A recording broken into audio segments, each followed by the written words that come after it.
Hi everyone, I'm Chong Wen for Gotta Be Mobile, and in this video we're going to go ahead and take a look at the Samsung Galaxy Note 3, which I have here on my left hand side. In this particular video, we're going to go ahead and take a look at the hardware features of the Galaxy Note 3 and compare it to the Galaxy Note 2. Additionally, we're going to briefly cover some of the main software features and enhancements that Samsung has made to the TouchWiz user interface on top of the Android 4.3 operating system. Be sure to watch our other videos in this video review series of the Samsung Galaxy Note 3 to see in greater detail about the software on the Note 3. Let's go ahead and get started with the Note 3's hardware.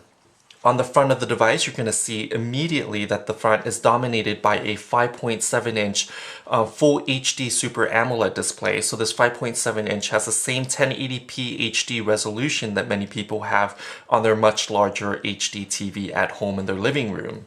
What this translates to is that colors are bright and vivid, texts are crystal clear and sharp, and the display is just gorgeous to look at.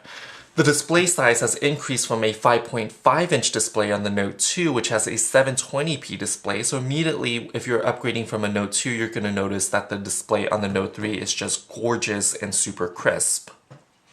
Yet, despite increasing the display size on the Note 3, when you're looking at both devices side by side, you're going to notice that the Note 3 and the Note 2 both have the same height, while the Note 3 on the left-hand side is a little bit more narrow in width. And it's also a little bit more slim in thickness, and it's a little bit lighter in weight as well, so it gives the Note 3 a very nice feeling. Also, when you're taking a look at the design of the device, when you turn it over and look at the back, Samsung has done away with its glossy back panels which attract fingerprint and opted instead to use a warm touch material on the Note 3. In this case, Samsung calls it a faux leather finish that's trimmed around the edges with some stitching, and from what I can tell, it's just a plastic finish that Samsung has done. So it's done a terrific job in maintaining a premium feel to the device, while at the same time giving power users access to the battery and a micro SD card slot underneath the rear cover. Additionally, this soft subtle curves on the Galaxy Note 2's device with this chrome or fake chrome here, you can see it's subtly curved, is replaced with a more angled design. So here you're going to see straight edges with subtly rounded corners, and also this nice plastic trim which looks like a polished piece of metal actually has striations or grooves in it to make it feel just luxurious in the hands. So Samsung has done a great job to add a premium finish to the Note 3 while at the same time preserving some of the accessibility features that power users like, such as a back battery cover that's still removable to reveal a very large 3200 milliamp hour battery, which gives the device over a day of usage if you're a moderate user, along with a micro SD card slot. The Note 3 this year comes with 32 gigabytes of storage, which is double from what the Note 2 ships with at the base model, and then you also have the ability to add up to a 64 gigabyte storage card slot as well. Let's go ahead and take a look at the device. Just go around the device and take a look at some of the hardware. At the top, you're going to have a 3.5mm headphone jack with a noise cancellation microphone right next to it. On the other side, you're going to see a infrared blaster, which is used to control your home audio or video equipment in your living room with the Watch On application, which turns the Note 3 into a touchscreen remote control for your living room. On the right hand edge, you're going to see a power button, and towards the bottom here, you're going to notice that there's another noise cancellation microphone. On the bottom edge, there's going to be a lot going on here with a microphone here. And then new to this device, or this device series, is a micro USB 3.0 slot. So this micro USB 3.0 actually charges and syncs the device faster when you're plugging it into a USB 3.0 port on your laptop or your PC, and the plug is wider this year, so it accommodates extra pins to accommodate the faster data transfer speeds.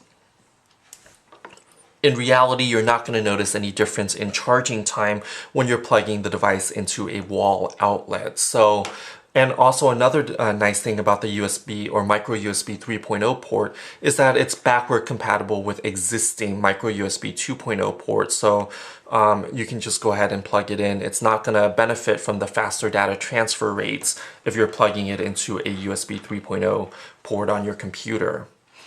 Also new is that rather than placing the speaker on the bottom back, Samsung has now moved the speaker down here towards the side edge on the bottom, so it actually amplifies the sound towards you if you're laying the phone flat on a tabletop, rather than be muffled if you're laying it down on the back surface like this.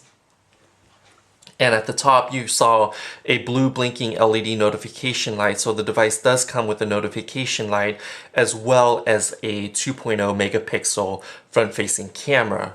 On the back, you have a 13 megapixel camera that was introduced on the Galaxy S4 earlier this spring, along with a single LED flash. The camera can also record on certain variants, including the model here that I'm reviewing in the US for T-Mobile US, 4K video, which has added resolution power compared to the full 1080p HD videos. So with 4K resolution, you're gonna need a 4K display, 4K laptop, or 4K HD TV or UHD TV monitor to actually benefit from the added pixel resolution. So unless you have those to view the content captured, I would recommend sticking with a 1080p video recording just to maintain a decent amount of storage on the phone without going overboard. Like the Galaxy Note 2 and the Samsung Galaxy S4, you're going to see the TouchWiz user interface. And this year what's new is that by default, the main apps page, Samsung has consolidated all the pre-installed apps. So by default, you're only going to see one page of apps, and then you can go ahead and download additional apps from the Google Play Store. So here I have more apps, but essentially when you first power on the phone, you're just going to see this page of apps and nothing more, which is a nice change from earlier devices where Samsung has installed a lot of bloatware onto the device. In order to maintain a manageable amount of apps and still contain it in one page, Samsung has put most of the main apps into folders. So here you're going to have a Samsung folders with some of the main system apps. Watch On is on here, which is the app that controls the infrared blaster, and it's used as a graphical way of connecting and controlling your home TV.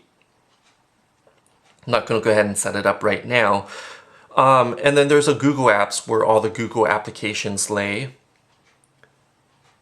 A Galaxy Plus app. These are some of the enhanced applications that come pre-bundled for free on the Galaxy Note 3. So on certain versions, you're going to get 50 gigabytes of free cloud storage through Dropbox. You're going to get Bloomberg Plus for additional content, a sketchbook for Galaxy for artists who prefer to draw with a pen. And then T-Mobile, since this is a T-Mobile Carrier Edition, you're going to get a T-Mobile app with select content from that carrier as well.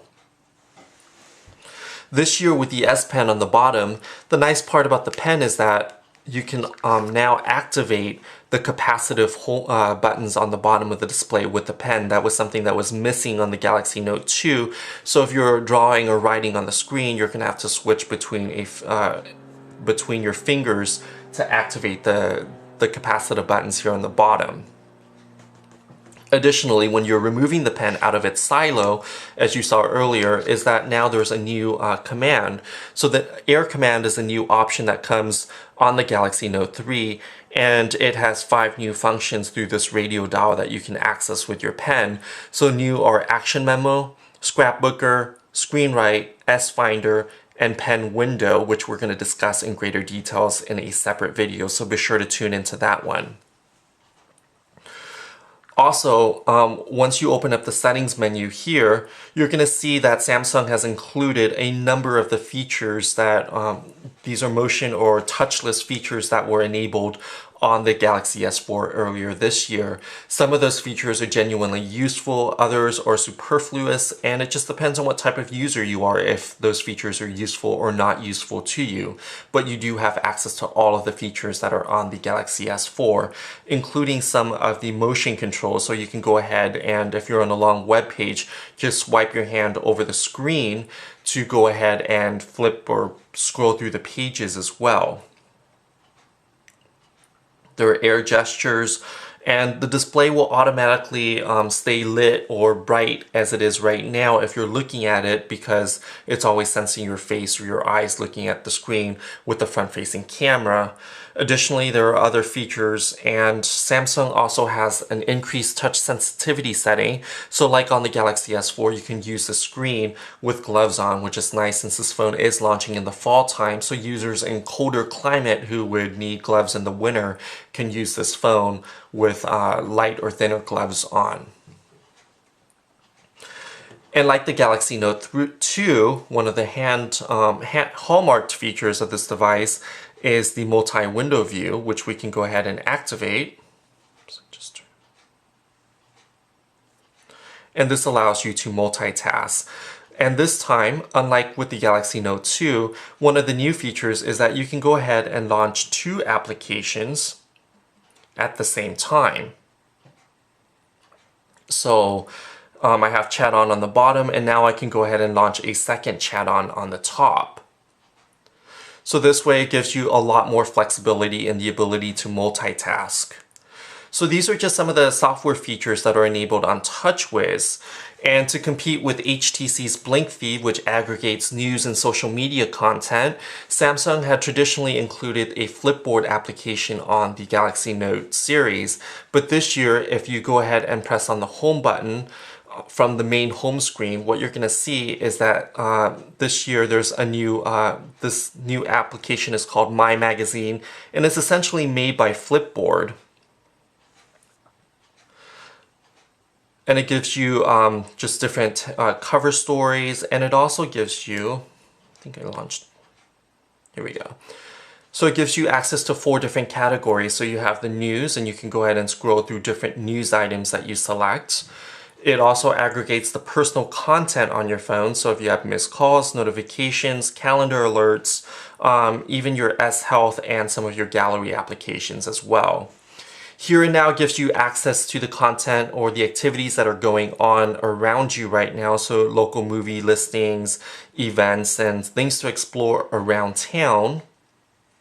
There's also a social hub here that gives you access to various content through your social network.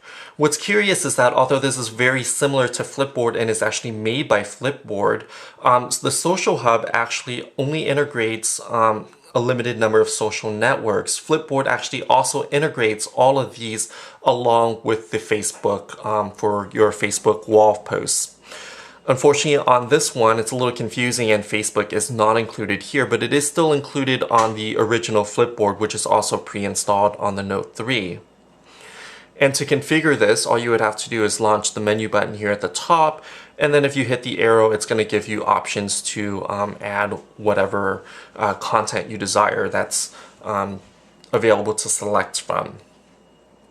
So this is Samsung's response to HTC's Blink Feed, which debuted on the Galaxy or on the HTC One, which gives you a more visual way to interact with some of your personal content. So this is a quick look of the Samsung Galaxy Note 3. The version I'm reviewing is from T-Mobile US. It does have a quad-core Snapdragon 800 processor along with 3 gigs of RAM, so multitasking should be a cinch. Stay tuned and watch our next video on some of the software features and some of the features that are enabled with the S Pen on the Galaxy Note 3. I'm Chung Win for Gotta Be Mobile. Thanks for watching, and until next time, please visit us on gottabemobile.com for additional content and coverage.